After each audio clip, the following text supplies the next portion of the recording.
This is Ani, Nasco, and I'm Kao, and as Emma said, we are the event dashboard team. During our amazing experience at Babson, we faced several issues which we think we can improve, and our idea is based specifically on the feedback forms, the daily evaluation paper sheets which they gave us by the end of each day.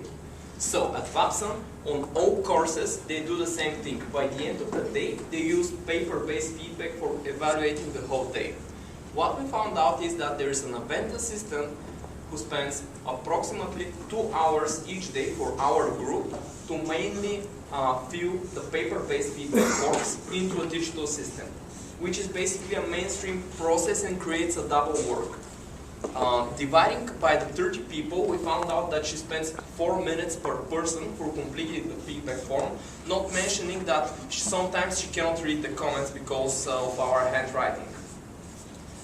Then we did a research at Babson, and it turned out that multiplying this number by the attendees of all events organized at the executive center there, we estimated approximately $70,000 not efficiently spent each year for event assistants who mainly fill paper-based feedback forms into a digital system. So the question which popped out in our heads was, why don't they use digital feedback? So Nasco, what is your opinion on this? Great question, Carl. We wondered why, and we went and asked them. So, why don't they use digital feedback? There's the tradition. In Babson, they rely very heavily on tradition. The age of the participants, some of them are not familiar with new technologies and find hard to use phones and tablets and etc. And most important of all, the low participation rate. And we wondered, why should you use digital feedback? Because it saves time and money, and as we all learned, time and money are the two most valuable assets that you have.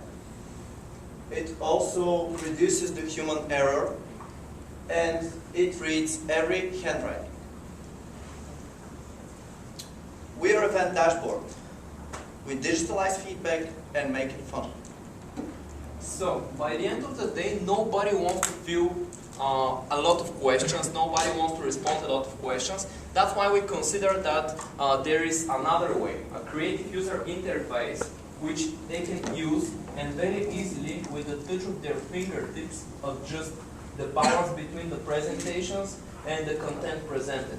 With just a few fingertips, they can do all kind of stuff with creative infographics. For example, there is a chart which describes how engaged they were during the beginning, middle, and the end of the sessions. So just by drawing a simple line here, they can actually show how determined they were and how engaged they were during the whole session. That basically saves around 10 questions and can very easily measure not only the end of the event, not only the final mark, but the mark between all stages of the session spent. Another things are that our metrics capture a lot more metrics. Our data is very secure because we separate this solution as a software solution for the event organizers, and we provide dedicated server to them, and everything is open source for them. Also, our solution is very flexible, and it aims to increase the response rate of the digital feedback forms. Our team is from 3 players. First of all, Ani, she's event organizer back in Bulgaria, facing exactly the same issue while organizing these events. And she can help us with some know-how and insights from the event organizing community. We have Nasco, he's a medical expert, and he faced exactly the same issue in the medical industry, where they organize a lot of conferences yearly, and they face exactly the same issue with low response rate of these feedback forms, because according to him, these feedback forms are just not efficient enough and they're not engaging. And I am a software developer with a company back in Bulgaria who actually did similar software solution to this one. So I'm pretty confident that my team can realize exactly the solution we are talking about. And about the market, our target market are going to be big and middle event organizers. And initially we're going to focus on the medical conferences sphere. So we figured out that there are 300,000, more than 300,000 event organizers that are located in the entire US. But from those, only 100,000 focus on organizing events, social events, and conferences. 30,000 of them are located in New York, Florida, and California. And why did we pick those states? We picked them because they are the early adopters to new technology, and they actually host the biggest medical conferences in the entire United States. About our financials, as you see, our initial costs are estimated to be $600,000, and that includes designing the software solution. It includes hiring a sales team here in the US and hiring a market team here in the US as well. In year one, we aim to penetrate 0.1% of the target market, which will result in about $100,000 of revenue during the first year. For year two, we aim to increase the market penetration to 1%. And at year three, as you see, is our break-even point. These costs that are listed here may seem low, but we have in mind that our software solution will be designed back in Bulgaria with Carlos' team, and he calculated the cost. And once we designed the software solution, we need to make only small adjustments and not redesign it for the new client. Our business model is also interesting, and it separates us from our competitors. So our target is business-to-business solution only, and we have a standard version. Let's call this version 1. So whenever a business buys our software solution, we assume it requires like 20% customization. Maybe they want some new feature, or maybe they want something to integrate it with their internal system. As soon as we did that, we implemented back in our standard version, and by this time, with each customer, we actually improve and add more functionalities into our standard version. So by each customer, we constantly improve. We have also demo versions for these customers, so they can test it on one event and to make sure that this solution is efficient for them and increases the response rate. And then again, we have an interesting reference model. For example, let's say NASCO, he's an event organizer and he buys our software solution. Then he knows Annie, and she's also event organizers. And 80% of the things they do are the same, they just diverge by 20%. So if NASCO recommends to Annie our software solution and Annie buys from us the software solution, NASCO gets back immediately 20% of his investment. This means that if NASCO is smart enough, if he recommends this solution to 5 of his colleagues, he will basically get the solution for free. But it will help us as well because we improve with each customer.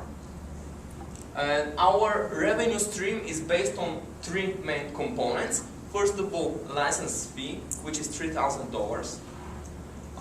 Then we have a customization fee. As I said, 80% maybe is the same, but to 80% maybe they want to twist the algorithm, maybe they want to add more infographics or see more results or integrate our platform with their internal system or something like that. And we have maintenance fee, for example, which is yearly, and it depends on how many events the event organizer organizes during the year, how big are the events, how many participants there are. That's why these two streams are flexible. We did our homework and we researched for our competitors. So there are 3 of them which are the biggest ones.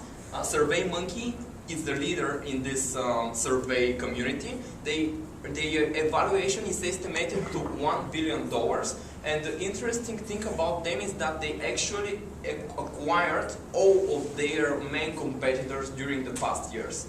And they have acquired some very creative startups which aim to do a creative feedback forms. For example, recently they have acquired for several $1 million a company which provides phone feedback. Qualitrix and Cevent are also our competitors, but their focus are on feedback forms as general, not only on event organizing community. And how we separate from them actually is by exciting user interface, as I showed you. With several of these modules, we can capture a lot of metrics easily. We have also an interactive board. This is something new. So imagine a situation when the event assistant, by the end of the day, she's just playing some nice music, open on the projector our interactive board, so everybody can see one walking bar, and she says to everybody, okay, please fill down these feedback forms. Here is a QR code, or just scan this code and add your feedback.